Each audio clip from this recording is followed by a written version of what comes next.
സംസ്ഥാന സ്കൂൾ കലോത്സവത്തിന്റെ ആദ്യ ദിനത്തിൽ 212 പോയിന്റുകളോടെ കോഴിക്കോട് മുന്നിൽ. വെല്ലുവിളി ഉയർത്തി തൃശൂരും കണ്ണൂരും 210 പോയിന്റുകളോടെ തൊട്ട് പിന്നിലുണ്ട്. 24 വേദികളിലാണ് മത്സരങ്ങൾ നടക്കുന്നത്. എന്നാൽ മഴ വില്ലനായിരിക്കുകയാണ്. ആശ്രാമം മൈതാനത്തിൽ വെള്ളക്കെട്ടാണ്. വിവരങ്ങളുമായി കലോത്സവ നഗരിയിൽ നിന്നും അഞ്ജന സുകുമാരൻ ചേരുന്നുണ്ട്.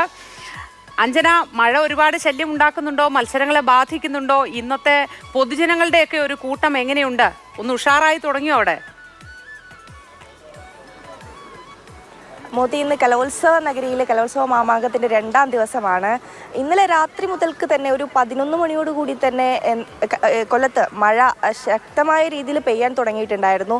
പ്രധാന വേദിയായ ആശ്രാമം മൈതാനത്തൊക്കെ തന്നെയും ചെറിയ രീതിയിൽ വെള്ളക്കെട്ടുണ്ട്.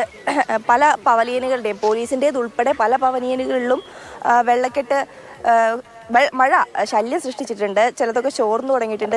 ദൃശ്യങ്ങളിൽ നിന്ന് മനസ്സിലാക്കാൻ പറ്റും. പ്രധാന വേദിയാണ് ആശ്രമം മൈതാനത്തെ. ഇവിടെ വെള്ളക്കെട്ടുണ്ട്. സ്റ്റേജിലേക്ക് ഉൾപ്പെടെ വെള്ളം കയറുന്നൊരു സ്ഥിതിയുണ്ട്. അപ്പോൾ ഇവിടുത്തെ ക്രമീകരണങ്ങളൊക്കെ തന്നെയും മഴയെ മുന്നിൽ കണ്ടുകൊണ്ടാണോ ചെയ്തിരിക്കുന്നത് എന്ന കാര്യത്തിലൊരു സംശയമുണ്ട്.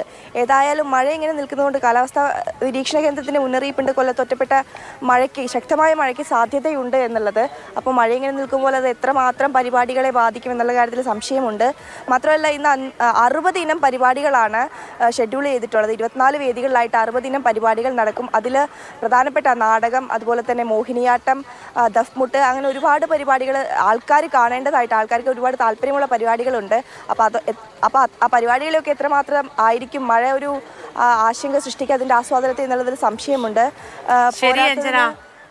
ഏതായാലും മഴ ഒരുപാട് പ്രശ്നം ഉണ്ടാക്കുന്ന ഒരു കലോത്സവമായി പോകുമോ എന്നൊരു ആശങ്ക എല്ലാവർക്കും ഉണ്ട്. എങ്കിലും അതിനൊക്കെ മറികടന്ന് വളരെ കളർഫുള്ളായി തന്നെ മുന്നോട്ട് പോകും എന്ന് നമുക്ക് പ്രതീക്ഷിക്കാം.